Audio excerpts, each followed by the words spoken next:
Hello my friends, how are you? Welcome back to another amazing episode of Technobaji. दोस्तों, मैंने मेरी पिछली video के अंदर बताया था कि किस तरह से आप अपने पुराने हार्डवेयर के अंदर भी विंडोज 11 का इंस्टॉलेशन कर सकते हैं। वो तरीका बिल्कुल फ्रेश इंस्टॉलेशन का था, जिसके अंदर आपको ड्राइवर्स का भी इंस्टॉलेशन दोबारा करना पड़ेगा, सॉफ्टवेयर का इंस्टॉलेशन भी दोबारा करना पड़ेगा। लेकिन आज जो मैं आपके लिए मेथड लेके आया हूं, उसके अंदर हम हमारी विंडोज 10 को विंडोज 11 के अंदर अपग्रेड कर सकते हैं। अगर आपका पीसी विंडोज 11 की मिनिमम रिक्वायरमेंट को पूरा नहीं करता है, यानी कि आपके पास एक ऐसा सिस्टम है जो कि विंडोज 11 की मिनिमम रिक्वायरमेंट पे खरा नहीं उतरता है, तो भी आप अपने पुराने विंडोज 10 को विंडोज 11 के अंदर अपग्रेड कर सकते हैं। दोस्तों, वैसे तो आप जानते ही हैं कि ऑफिशियल तरीके से अगर आप विंडोज 10 को विंडोज 11 के अंदर अपग्रेड करते हैं तो इंटेल का 8th जनरेशन या ऊपर का प्रोसेसर आपके पास होना चाहिए। अगर आप AMD यूज करते हैं तो 2nd जनरेशन, उससे हायर का प्रोसेसर आपके पास चाहिए, और साथ में TPM 2.0 और सिक्योर बूट भी आपके सिस्टम के अंदर अनेबल होने चाहिए, तो ही आप ऑफिशियल तरीके से विंडोज 10 को विंडोज 11 के अंदर फ्री में अपग्रेड कर सकते हैं। लेकिन आपके पास ऐसा हार्डवेयर है, ऐसा लैपटॉप या डेस्कटॉप है जिसके अंदर ना ही 2.0 TPM है और सिक्योर बूट तो खैर आजकल आता ही है सभी के अंदर, लेकिन प्रोसेसर जो है वो एलिजिबल नहीं बता रहा है आपके सिस्टम को विंडोज 11 के अंदर अपग्रेड करने के लिए। तो भी आज इस वीडियो के अंदर जो मैंने आपको मेथड बताया है, उसको यूज करके आप अपने पुराने विंडोज 10 के लाइसेंस को विंडोज 11 के अंदर भी कंटिन्यू कर सकते हैं। आज जो मैंने आपको मेथड बताया है, उससे आपको डेटा का भी लॉस नहीं होगा, साथ में जो ड्राइवर्स और जो सॉफ्टवेयर आपने अपने विंडोज 10 के अंदर इंस्टॉल कर रखे हैं, वो सभी आपको एज इट इज वापस विंडोज 11 के अंदर भी मिल जाएंगे। इस टास्क को कंप्लीट करने के लिए हमें विंडोज 10 और विंडोज 11 दोनों की ISO इमेज की जरूरत होगी, और विंडोज 10 की ISO इमेज से हम विंडोज 11 के अंदर अपग्रेड होने वाले हैं। क्या हुआ, चौंक गए? चिंता मत कीजिए, वीडियो पूरा देखिए, सब समझ में आ जाएगा। अगर आपके पास ऑलरेडी डाउनलोडेड है दोनों ISO इमेज तो आप उसे भी यूज कर सकते हैं, नहीं तो फ्रेश विंडोज को आपको डाउनलोड करना होगा। अगर आपका पीसी विंडोज 11 के लिए कंपैटिबल नहीं है और आप विंडोज 11 की ISO इमेज से अपनी विंडोज 10 को डायरेक्ट अपग्रेड करने की कोशिश करते हैं दोस्तों, तो वहां पर आपको एरर आ जाएगी। या तो आपको TPM 2.0 की एरर दिखाएगा, या फिर सिक्योर बूट की एरर दिखाएगा, और या फिर प्रोसेसर जो है आपका वो एलिजिबल नहीं है, इस कारण से भी आपको एरर देखने को मिल सकती है। इसका मतलब सीधे तौर पर आप विंडोज 10 से विंडोज 11 के अंदर अपग्रेड नहीं कर सकते हैं अगर आप विंडोज 11 की मिनिमम रिक्वायरमेंट को पूरा नहीं करते हैं। लेकिन आज जिस मेथड का मैं इस्तेमाल करने वाला हूं, उस मेथड से आज हम जो सिक्योरिटी चेक है TPM 2.0 और जो सिक्योर बूट का जो सिक्योरिटी चेक है, उसको हम बाईपास कर देंगे और फ्रेश तरीके से विंडोज 10 को विंडोज 11 के अंदर अपग्रेड करेंगे। आगे बढ़े दोस्तों, उससे पहले इस जबरदस्त वीडियो के लिए लाइक तो बनता है, लाइक कर दीजिए। चैनल पे नए हैं तो सब्सक्राइब कर दीजिएगा, पुराने हैं तो बने रहिएगा। तो चलिए आज की टेक्नोबाजी शुरू करते हैं। हम आ गए हमारी कंप्यूटर स्क्रीन पर। अभी मैं आपको बता देता हूँ कि जो मैं विंडोज 10 का यहाँ पर यूज कर रहा हूँ, ये डिजिटली लाइसेंस्ड है। तो मैं जाता हूँ यहाँ पर एक्टिवेशन वाले टैब के ऊपर, तो आप यहाँ पे देख सकते हैं कि जो विंडोज 10 है ये विद डिजिटल लाइसेंस एक्टिवेटेड है। ओके, और डेटा हमारा लॉस होगा या नहीं होगा, इसके लिए मैंने डेस्कटॉप के ऊपर ये डमी डेटा रख दिया है। अब विंडोज 11 को अपग्रेड करने के बाद ये हमें डेस्कटॉप पर ही वापस मिल जाना चाहिए। ठीक है, तो चलिए अपग्रेड प्रोसेस को हम आगे बढ़ाते हैं। तो सबसे पहले हमें करना होगा क्रोम ब्राउजर ओपन। वैसे आप जो भी ब्राउजर इस्तेमाल करते हैं वो आप ओपन कर सकते हैं। इसके बाद गूगल सर्च करना होगा माइक्रोसॉफ्ट सॉफ्टवेयर्स और एंटर पे क्लिक करना होगा। अब देखिए यहाँ पर जो पहला ही लिंक आपको मिलेगा माइक्रोसॉफ्ट की ऑफिशियल वेबसाइट का मिलेगा, इस पर आपको क्लिक करना है। अगर ये लिंक आपका काम नहीं करता है या सर्चिंग में नहीं आ रहा है तो टेंशन मत लीजिए, डिस्क्रिप्शन के अंदर मैंने इसका लिंक आपको दे दिया है। अब हम क्या करेंगे दोस्तों, यहाँ पर हम विंडोज 10 की ISO इमेज और विंडोज 11 की ISO इमेज, दोनों की ISO इमेज को डाउनलोड करेंगे, क्योंकि मैं यहाँ पर कुछ ट्रिकी करने वाला हूँ। बहुत ही मज़ा आने वाला है इस एक्सपेरिमेंट के अंदर। तो मैं इसे अलग टैब के अंदर ओपन कर लेता हूँ और इसे भी अलग टैब के अंदर हम ओपन कर लेते हैं। अब सबसे पहले हम विंडोज़ को डाउनलोड करेंगे, तो हमें इसके लिए विंडोज़ का मीडिया क्रिएशन टूल डाउनलोड करना होगा। तो ये रहा विंडोज़ 10 का मीडिया क्रिएशन टूल, तो मैं यहाँ पर इसे डाउनलोड कर लेता हूँ। ठीक है, और विंडोज़ 11 का भी हमें मीडिया क्रिएशन टूल डाउनलोड कर लेना होगा। तो यहाँ पर यह है विंडोज़ 11 का मीडिया क्रिएशन टूल, और इसे भी हम डाउनलोड कर लेते हैं। अब हम क्या करेंगे, एक एक करके विंडोज़ को डाउनलोड करेंगे। तो सबसे पहले मैं विंडोज़ 10 को डाउनलोड कर लेता हूँ। तो यहाँ पर मैंने विंडोज़ 10 का मीडिया क्रिएशन टूल ओपन कर लिया है। इस पर राइट क्लिक करना है और रन एज एडमिनिस्ट्रेटर करके इसे ओपन करना है।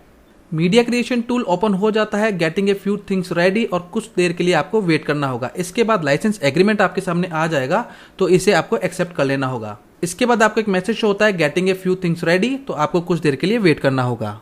अब ये हमें दो ऑप्शन दे रहा है, अपग्रेड दिस पीसी नाउ और create installation media USB DVD ISO जो भी है। तो हम यहाँ पर सेकंड वाले ऑप्शन को ही टिक करेंगे, क्योंकि हम इसकी ISO इमेज को डाउनलोड करना चाहते हैं, और नेक्स्ट वाले बटन के ऊपर क्लिक कर देना है।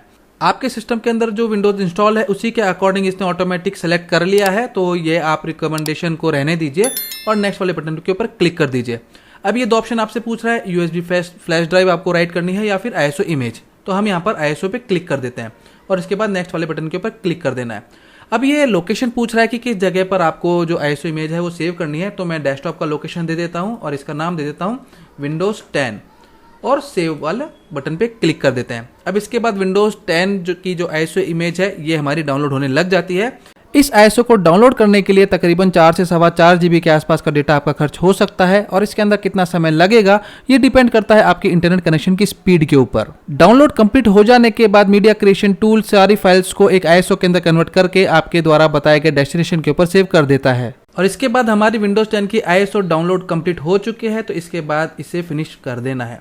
तो हमने डेस्कटॉप का लोकेशन दिया था इसे, तो डेस्कटॉप पर हमारी विंडोज़ 10 की इमेज सेव हो चुकी है। तो हम इसी तरीके से विंडोज़ 11 को भी डाउनलोड कर लेते हैं। तो विंडोज़ 11 के मीडिया क्रिएशन टूल के ऊपर राइट क्लिक करके रन एज एडमिनिस्ट्रेटर करके इसे ओपन करना होगा। इसके बाद लाइसेंस एग्रीमेंट आ जाता है, एक्सेप्ट करना है। इसने भी इस पीसी के अकॉर्डिंग जो रिकमेंडेशन है उसके अकॉर्डिंग यहाँ पर विंडोज को सेलेक्ट कर लिया है। लैंग्वेज और एडिशन दोनों सेलेक्ट हो चुके हैं। इसके बाद नेक्स्ट वाले बटन के ऊपर क्लिक करना है और वापस हम आईएसओ फाइल ही डाउनलोड करना चाहते हैं तो आईएसओ पे क्लिक करना है, नेक्स्ट वाले बटन पे क्लिक कर देना है और इसके बाद हमें इसका लोकेशन दे देना है और मैं यहाँ पर नाम दे देता हूँ विंडोज़ 11 और इसे भी मैं डेस्कटॉप पर ही सेव करवा देता हूँ। विंडोज़ 11 की आईएसओ भी हमारी कंप्लीट डाउनलोड हो चुकी है और डेस्कटॉप पर सेव हो चुकी है। तो अब हम इस विजार्ड को कर देते हैं फिनिश। आप देख सकते हैं विंडोज़ 10 की जो इमेज है ये 4.24 GB की है और विंडोज़ 11 की जो इमेज है ये तकरीबन 4.16 GB के आसपास है। तो चलिए अब हम इंस्टॉलेशन के प्रोसेस को आगे बढ़ाते हैं। दोस्तों इस प्रोसीजर को हम आगे बढ़ाएं उससे पहले मेक श्योर कि जो आपका सी पार्टीशन है उसके अंदर कम से कम 25 GB का फ्री स्पेस आपके सिस्टम के अंदर होना चाहिए।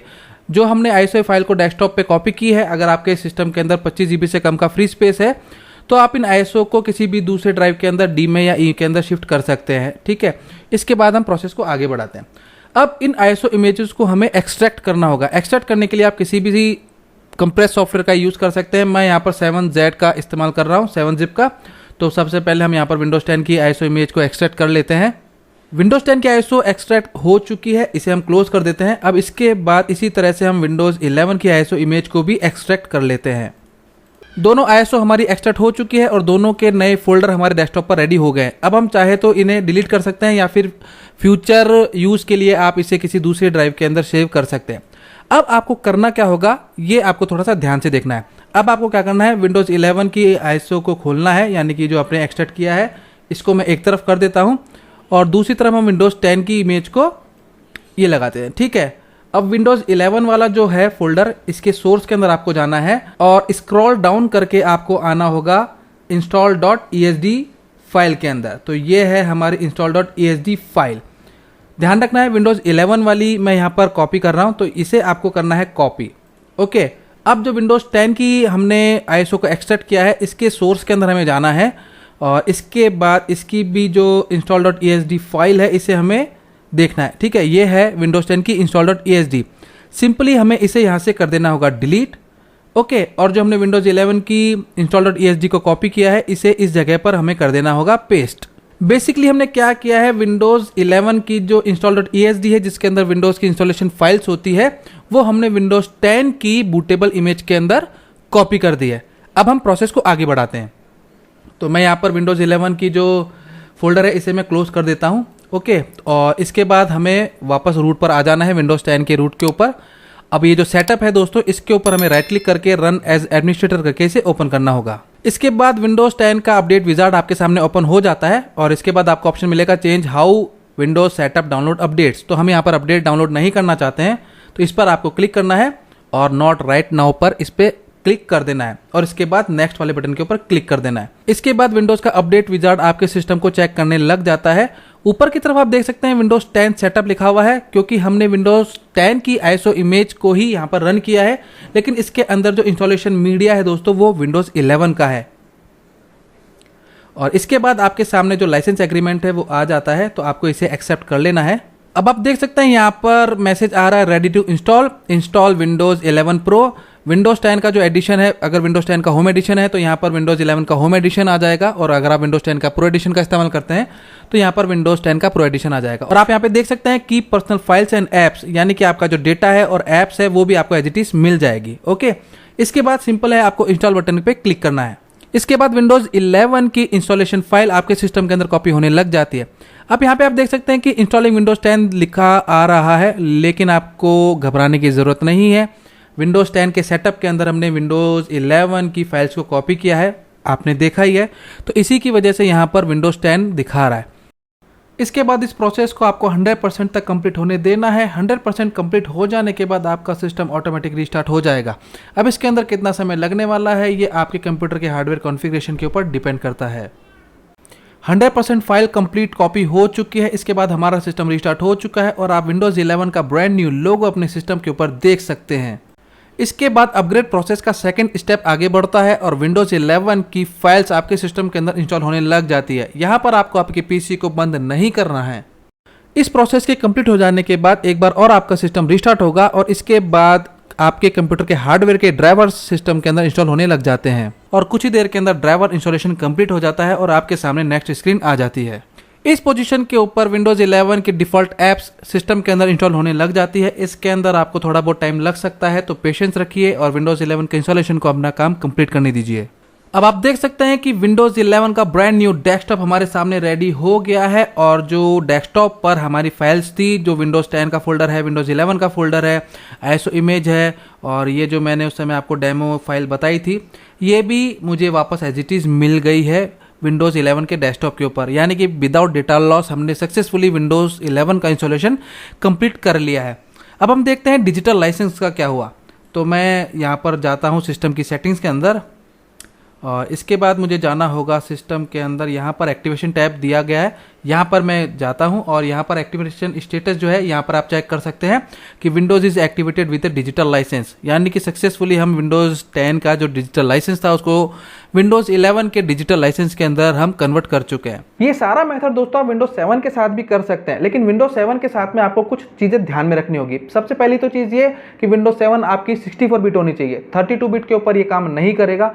साथ में आपका डेटा जो है वो तो आपको वापस मिल जाएगा, लेकिन आपको सॉफ्टवेयर और ड्राइवर्स का इंस्टॉलेशन दोबारा से करना पड़ेगा, क्योंकि विंडोज़ 7 से डायरेक्ट विंडोज़ 11 के अंदर अपग्रेड करने का ऑप्शन नहीं है। और विंडोज़ 11 को भी आपको दोबारा से एक्टिवेट करना पड़ेगा विंडोज़ 10 की ऑफिशियल की से। अगर आपके पास विंडोज़ 7 की है दोस्तों, तो आप पहले उसे विंडोज़ 10 के अंदर अपग्रेड कर सकते हैं और उसके बाद विंडोज़ 10 से उसी की से आप विंडोज़ 11 को अपग्रेड कर सकते हैं। तो दोस्तों no more waiting for Windows 11, फटाफट अपने विंडोज़ 10 के लाइसेंस को विंडोज़ 11 के अंदर अपग्रेड कर लीजिए और अपने सिस्टम के अंदर विंडोज़ 11 को यूज कीजिए। आज की वीडियो के लिए बस इतना ही। मुलाकात होगी अगली वीडियो में। चैनल में नए हैं तो सब्सक्राइब करना मत भूलिएगा, पुराने हैं तो बने रहिएगा। Good bye.